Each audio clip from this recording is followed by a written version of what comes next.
The people who walked in darkness have seen a great light. Those who dwelt in a land of deep darkness, on them a light has shone. For to us a child is born, to us a son is given, and his name shall be called Wonderful Counselor, Mighty God, Everlasting Father, Prince of Peace. Advent 2020. Such an interesting year. And Advent is what we need right now. Now, what even is Advent? Literally, the word is the arrival of a notable person or thing. So you think about like the advent of television, the advent of the radio. It's not the invention of something, it's the arrival of a thing. If you think of the movie Arrival, aliens coming down to earth, contacting us, communicating with us, that's what Advent is. And of course, Christmas is about the arrival of Jesus into the world, God becoming human. And the church for hundreds of years has celebrated that event with a month of building up to that great day, that great moment, Christmas Eve, where God becomes a human being, with these themes that kind of build up to that amazing miracle, and what all of that has to then do with us and how we live our lives. And so the themes of hope, faith, joy, and peace, that's what we're going to be going through, and what all of that, how it affects our lives. The fact that Jesus became human, yes, but what does it mean for you and me? Because it's one thing to watch the news and go, okay, there's an event that happened. There's this fact that took place, or maybe there's an accident on this bridge. But it's another to do something about it, to take a different route, to change your life in light of a truth. And that's what these weeks are about. So there's the miracle, that beautiful, wonderful thing, but then how it's life-changing for us. That's what this season is about. And so what we've done the last 3 weeks has kind of prepped us for this, right? 3 weeks exploring all of this concept of John's prologue. You might feel like you got like a degree in theology for those 3 weeks as we went through it, but now it's the implication of all that. We had said the Word became flesh and dwelt among us, and we beheld His glory, glory of the only begotten. But now what does that mean for us? Meaning if this actually happened, and it's not a myth, it's not a legend, it's not a dream, then what are 4 crazy, amazing things it does for us in our life as we live it? Everyday life stuff. So this first week, the prophecy candle, the theme of hope. The candle symbolizes hope, the expectation of the coming of the Messiah. That's what this week is about. The expectation of a thing that will happen in the future, that will change everything for the good. That's what expectation is. Probably the best example for us in our experience is like having a kid, right? The wife gets pregnant, her belly starts to grow, she starts liking ice cream a lot and going out to the store at midnight, the husband is, to get her stuff, all right? Just maybe my experience. But especially with that first kid, you know, you're super excited because it's gonna change everything, right? Not that the other kids aren't exciting, you're all exciting, but it's like you've lived this free life where you do whatever you want, and now there's this kid coming, and you know it's gonna be so much love and so much joy and so much fun, and it can't come soon enough, right? Aaron and I, we were not patient people. So Aaron was getting bigger, and I'm like, come on, let's go. And we would talk to the doctors. We're like, we think it's ready. It's like, guys, it's been a month. Chill out, all right? It ain't ready yet. You need that thing in there for a while. But all of us kind of like, let's go. I want to see this kid. I want to see its eyeballs and its little nose. I want to like smell, that baby smell. Oh my goodness. And for the world before Jesus, it was this expectation. The belly was growing, and it was like, let's go. There's a king that's supposed to come and make all things new. The world was a mess. It was filled with evil and sin and death running the world. Like we have this text that we read, Isaiah chapter 9, spoke of that moment. It said, the people who walked in darkness have seen a great light. Those who dwelt in a land of deep darkness, on them has light shone. For to us a child is born, to us a son is given, and his name shall be called Wonderful Counselor, Mighty God, Everlasting Father, Prince of Peace. It's amazing.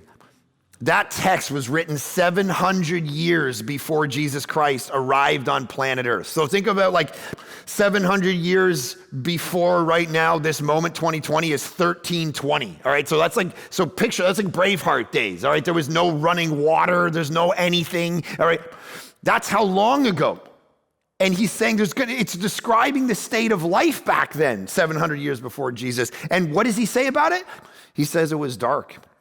The people walked in darkness, he says. And I think it's difficult for us to comprehend how hopeless the world was before the first Christmas. The Jews were under the iron boot of Rome. Their leaders were corrupt. Their worship was empty and sterile. The people were discouraged. God had promised the Messiah, and then they hadn't heard from a prophet. Remember Malachi? For 400 years. So it had been dead silence. It seemed like the heavens were silent. God was silent.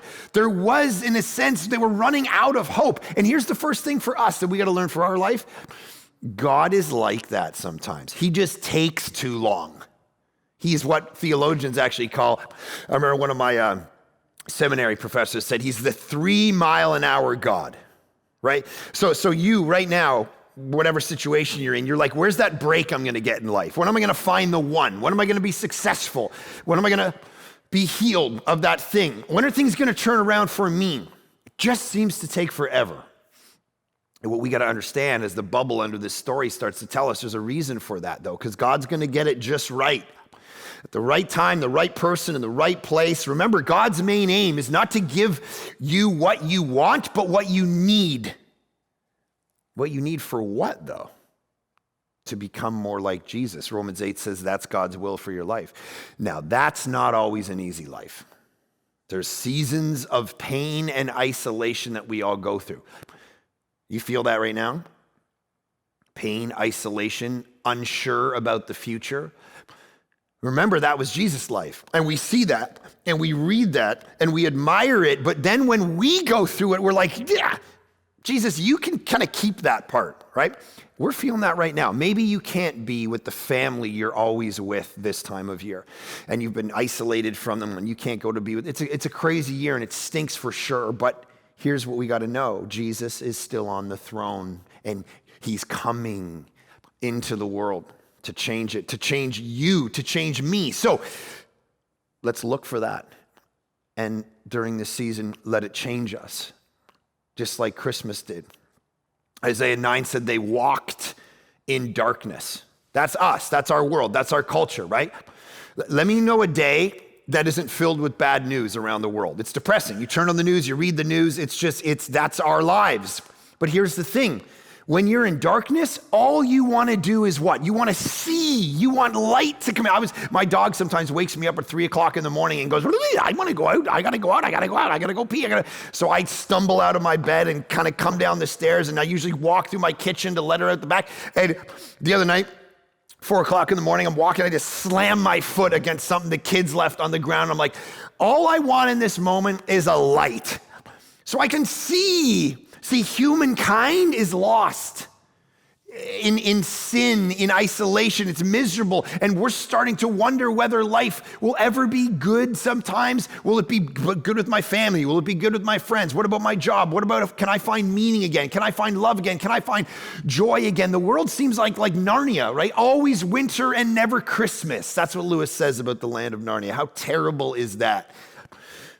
That's the state of their soul, Isaiah says, and ours, similar to us. We have running water, we have technology, we have beautiful houses. It seems like everything's good, but even then, think about it, depression's on the rise, loneliness is on the rise, life expectation, the expectancy of how long we live, actually the amount of years dropped for the first time in hundreds of years this year in the United Kingdom. How long someone lives, the average person in the United Kingdom dropped. That's crazy because it's dark. Why? For the same reason that in World War II, in the concentration camps, Jews are getting all rounded up, and the difference between those who made it and those who gave up and died in there, like in themselves, is the same reality with our life. And it was one thing, hope. See, that was the difference.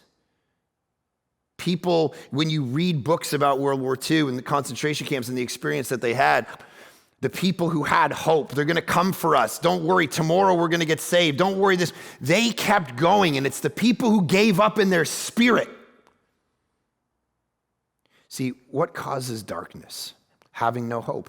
That things will never get better, right? That's what makes you give up. If right now you were told that you're never gonna get out of your house again, this is just it, it's locked down forever, get used to it, we would lose it, right? We would freak out. Because what is that? That's no hope.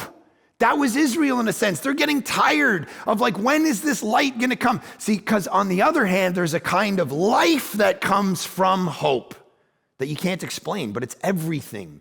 It's what gets you out of bed in the morning. I think beyond love, it may be the thing we most need in our life. I got a biblical verse for that if you challenge it.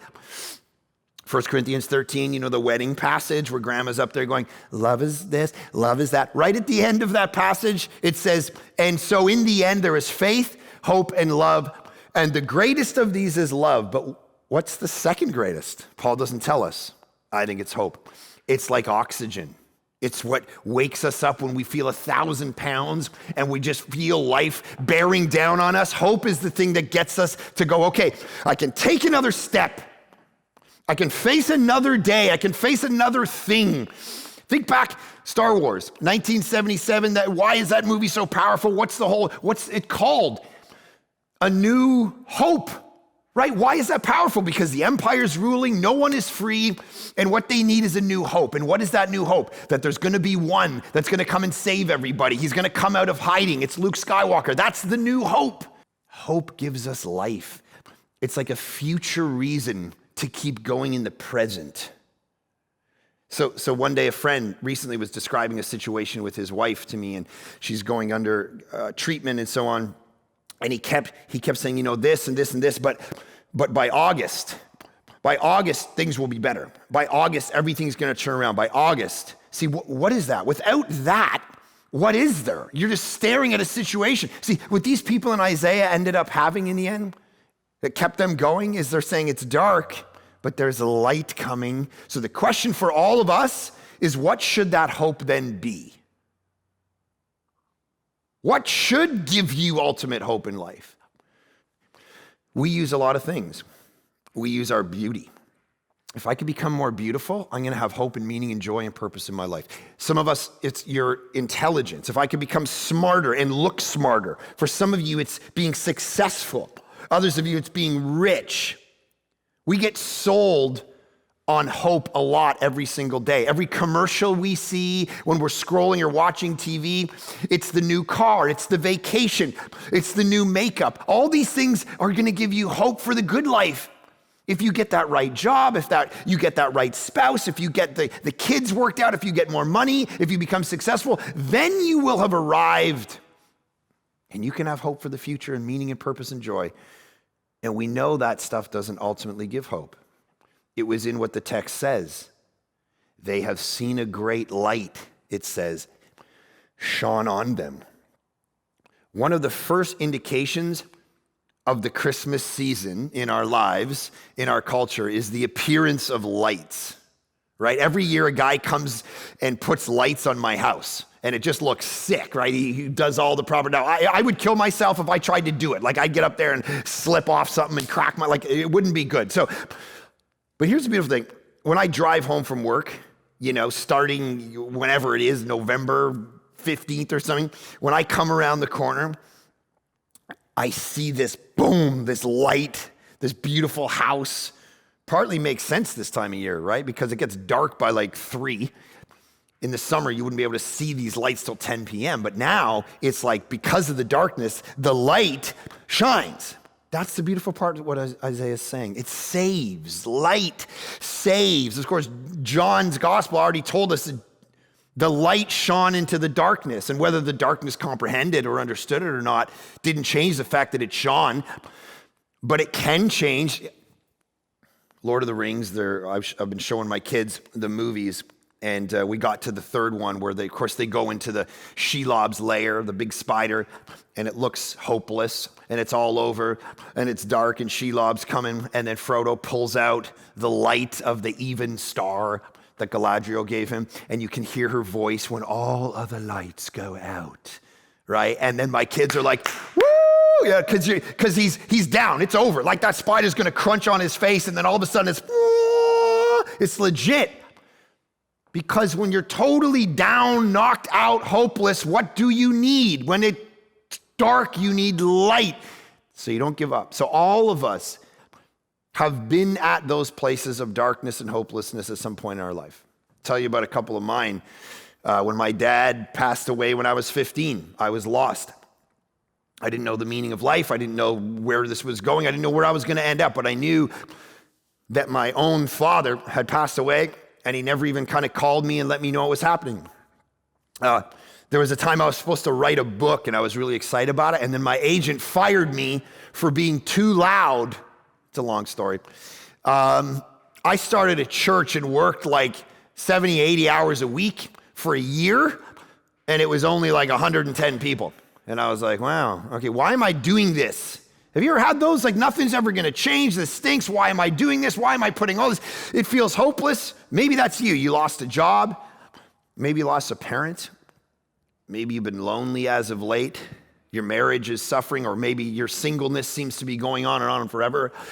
All of those are tough. They all feel like they swallow us up, don't they? What's the solution? Not just to repaint the house or start dressing better or do your makeup because you're feeling down, or as I read recently, get a dog and kind of pet it so you feel better about yourself. All of that, those are coping mechanisms, but they don't solve stuff.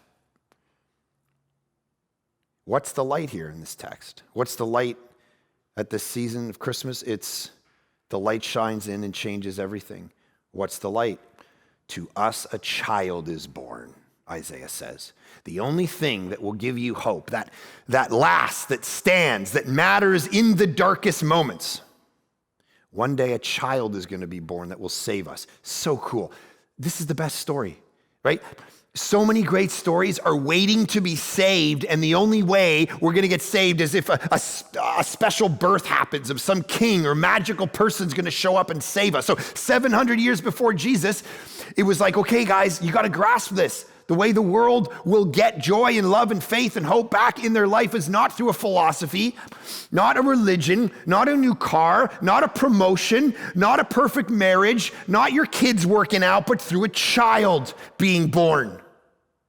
And his name is Jesus. This will be the pivot moment in the history of the world. And now we look back 2,000 years ago and we go, yes, that actually happened. If you're young, maybe you don't feel it completely yet. But I was listening to Timothy Keller recently, one of my favorite preachers and thinkers, and he was recently diagnosed, and he knows that in the next year or two or three, he'll be likely passing away. And I was listening to a podcast with him the other day, and he said these words, and it just kind of blew my mind at the moment. He said, I don't want to be relating to Jesus the way I did before I started going through this suffering. It was too shallow. I cherish Jesus now more than ever. And like I feel his glory fall on me in ways that I never did before, in crazy ways. And whatever ends up happening with me, however long I actually end up living, I don't want to go back to a relationship with God that was before I went through this pain and suffering. See, Jesus Christ, how could anyone say any of that? He gives the ultimate peace. That's why. He defeats the stuff we're most afraid of. I was reading a book the other day called A Brief History of Philosophy. And it was talking about the idea that all of philosophy was born out of the deep question of our death, that's our ultimate fear. And we philosophize for thousands of years because we're trying to answer that question deep within our soul, this thing we fear, and Jesus Christ even answers that fear. So who was it? Isaiah 9, his name shall be called Wonderful Counselor, Mighty God, Prince of Peace. Who was it that brought all of this? Jesus. These are all titles that Jesus came to be known by and fulfilled. He's the child the world was waiting for. He's the one who saves. He's the one who gives life. Your job, here's what we got to understand. Jesus Christ goes to the cross and dies for our sin and rises from death to give us life. Your job can't die for your sin. Your spouse, your success, your money, your reputation, everything going right, your beauty can't give up its life for you, can't give you peace. Only Jesus can do that. But here's the thing. Not everyone necessarily believes that. And maybe you don't, partly because maybe you don't see the difference he made. Skeptics look at the Christmas story maybe, or the idea of God becoming human and said, man, if God showed up, the clouds would roll back, lightning would thunder down, the world would know. But then we look at Christmas, we're like, it's a manger, it's two teenagers. And then a normal guy who didn't even start ministry until he was 30. I mean, it's interesting, I started ministry at 21. So how special is Jesus to have started his ministry later than me? If he really wanted to do a great thing, kill the Roman Empire, ride in and take them over on a big horse, then we'd all believe. I was reading the other day this story about a football game, and the team was coming out, and in order to come out, they shot over all these massive jet fighters, and the big parade came out, and all this, it was like hundreds of people on the field chanting, and then out of this massive thing, the team kind of came out of it, and there was lights and fireworks and music, and the announcer said something like, that's how God would enter a room. But he didn't, did he?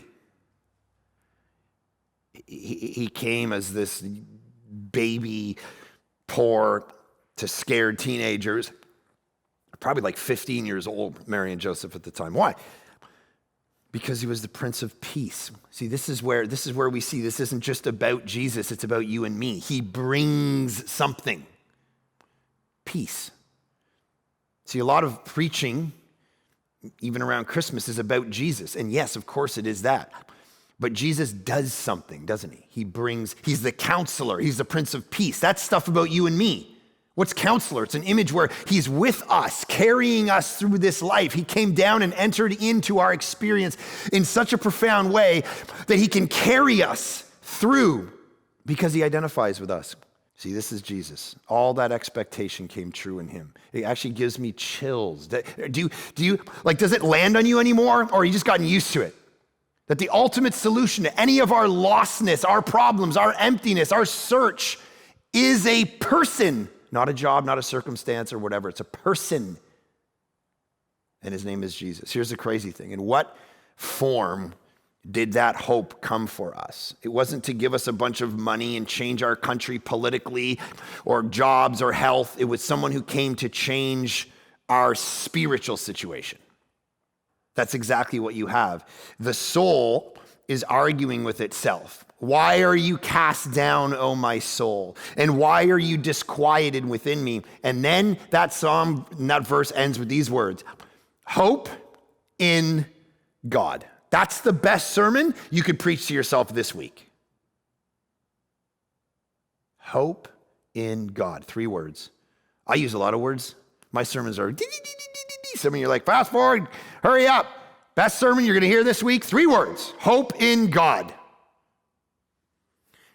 Because here's the problem. Without God, man does not have real hope about life or the future at all, as one writer said. Ephesians 2, verse 12 says this: remember that at one time you were separated from Christ, having no hope and without God in the world. See, if you don't believe in Jesus, this is it. The universe is cold and dark and has no point or meaning, so just eat, drink, and be merry, for tomorrow you die. Get as much as you can. Don't sacrifice anything. But then Christmas breaks in and rattles us. See, if you aren't a believer yet, was there an advent or an arrival of something that can give me hope that life is bigger than this? That's the question that's running through your brain. Life is bigger. Could it be true that life is bigger than watching Netflix 3 hours a night when I get home from my job that I kind of like, to my marriage, which is average, and my kids who are, kids? Is there someone or something that can give me more in life? The only way to have any hope Ephesians 2 is saying is in God. It's only God. Only by believing in the transcendent versus just this world. He's the only one who brings this in our life. Either there is a God who loves us and made us and gave his life for us, and there's eternity and joy and peace and pleasure, or we came from nothing, we're going nowhere, there's no morality, no purpose, the universe is cold and dark and mean and offers nothing but loneliness and decay. The first story makes me want to get up and go after it every day. It makes me want to fight, makes me want to love, makes me want to sacrifice, makes me want to be courageous. The second story makes me want to hide and be afraid and sacrifice nothing. Years ago, Charles Spurgeon, the great Baptist preacher in London, said that Romans 15, verse 13, was one of the richest passages in the Word of God, he says. Here's what that text says. May the God of hope fill you with all joy and peace in believing, so that by the power of the Holy Spirit, you may abound in hope. Twice he says hope. But that only happens through God. Hope, hope, hope, only through God, not through the world. It won't do it. Even if in the face of the thing that scares us the most, we wonder about what's going to give us life, Christmas comes in and says it's only found in him. He's the one who defeated the loneliness. He's the one who defeated the fear. He reverses it. All the fear, all the idea, he reverses it if you believe. You don't have to be scared at all. Again, it's like why Spurgeon declared, quote, the best moment of a Christian's life is his last one, he said, because it's the one that is nearest heaven. The only people, Spurgeon said, for whom I have felt any envy have been dying members of this very church. See, he solves that ultimate loneliness, right? So hope is used in those three different ways, a desire for something good in the future, but all of those things, though they're found in the Bible, the most important feature of biblical hope is not actually present in any of those examples. Here's the difference. Biblical hope in the person and work of Jesus is about certainty. See, ordinarily, when we express hope, we're expressing uncertainty. I hope she gets home. I hope he gets home. I hope the tailwind. I hope she likes me. I hope they do this. I hope that happens for me. Biblical hope is not a mere desire for something good to happen. This is very important. It's a confident expectation for something good in the future based on who God is. Hope in God, that psalm says, does not mean cross your fingers. It means expect great things from the God who promised them. It's not just a desire for something good in the future, but rather, biblical hope is a confident expectation and desire for something good in the future. Now, that's a fight for all of us to live in light of, right? One of our pastors, Chris Demonier, he likes doing martial arts, and he does it all the time, and he's good, and he can beat people up, and he's very strong and has all these weird moves. They can put you in chokeholds and like kill you in 10 seconds or whatever. And he comes up to me the other day, he's like, hey, I'm trying to raise some money. You want to get online and we can do like a Facebook Live where you and I fight MMA? What? No. Why would I do that? I haven't punched anything since I punched my cousin, who's a girl, when we were kids, all right? And that felt great, and I'm like, I'm 1-0. That's it. That's how I want to retire, right? I don't want to do this. That sounds terrible. That's going to be hard. That's going to be difficult. It's going to be painful. It's a fight, man. Keeping hope in our life is a fight every single day. It's tough. It's hard. It's grinding. It's going to hurt. See, all of us, if I face temptation to steal, to lie, to look at, whatever, what's going to get me through and make me not fall to the temptation? The hope that Jesus Christ will give me the ultimate pleasure if I can resist. That's the way I fight for holiness in the Christian life. And the Bible says that's not a cross your fingers kind of hope. It's a sure thing. The assurance of things hoped for, Hebrews 11 says. Not the lip-biting, gaze as you watch the kicker go for a field goal in the last 10 seconds when you're down by 2 points and hope that it works. Bible goes, no, it's about certainty.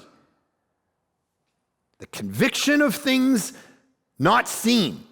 It's the thing that does the opposite to shame in our life. It gives us confidence. It doesn't slog your head down, walking around.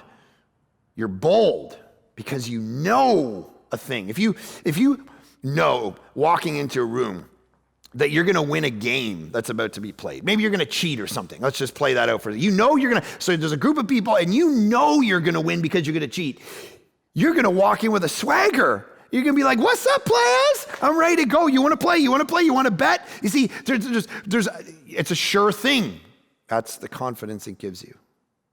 Think of a kid when they're scared at night. What solves their fear in the end? We lay in bed with them. And so what's solving it? It's presence, yes, but it's something else. It's promised reality that if they wake up at midnight or in the morning, you're going to be there. There's a hope. That's what keeps us going in the end. That's what Christmas answers. Philip Yancey, in his book, The Jesus I Never Knew, ends his entire book with these words. I know a woman whose grandmother lies buried under 150-year-old live oak trees in the cemetery of an Episcopal church in rural Louisiana. In accordance with the grandmother's instructions, only one word is carved on her tombstone: waiting. Indeed, that's hope in a nutshell. Waiting for not the first advent, but the second arrival. See, how is any of this hope actually true? Because not only Christmas is true, right? God becoming human, but where Christmas goes is true. See, even over the Christmas story, Herod kind of casts a shadow, a cross-shaped shadow over the whole story. Because, of course, he's trying to find and kill the Messiah. And that's, of course, where the Messiah's life goes. He dies ultimately in our place. And it's only because of that Christmas is really any good at all. That's where Christmas goes. The hero's not just born, he accomplishes a thing, what he came to do, to give his life as a ransom for many, to pay the penalty that we all deserve of death and hell and the wrath of God. So Christianity in that sense is not something you do, but something done for you. And if that's true, we should all give it a second thought. We should lean in and go, okay, what is this thing? I'm in awe of God. I want to give my life to him. I want his call on my life to be the thing above everything else. John Newton wrote this hymn hundreds of years ago. And in it, he says these words: let us love and sing and wonder. Let us praise the Savior's name. He has hushed the law's loud thunder. He has quenched Mount Sinai's flame. He has washed us with his blood. He has brought us near to God. That's what it does. That's God's work. Christmas is him hunting us down. So when someone asks if you're a Christian, you shouldn't say, well, of course. There's nothing of courseness about it. Rather, it's a miracle. Yes, I am. It's crazy. I know. I don't deserve it. But he hunted me down and he broke into the world and he suffered for my sake. Miracle of miracles. And that's the hope I hold on to. So if you know all that theologically, you want to bring hope to the world. So we want to be practical this Christmas as a church.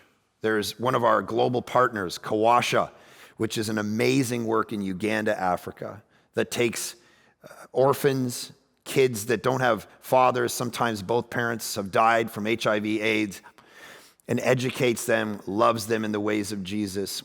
And we have been partners with them. And they need sponsorships of 150 kids this Christmas season. So we want to cast that vision in front of you. Let's make hope a practical reality in other people's lives.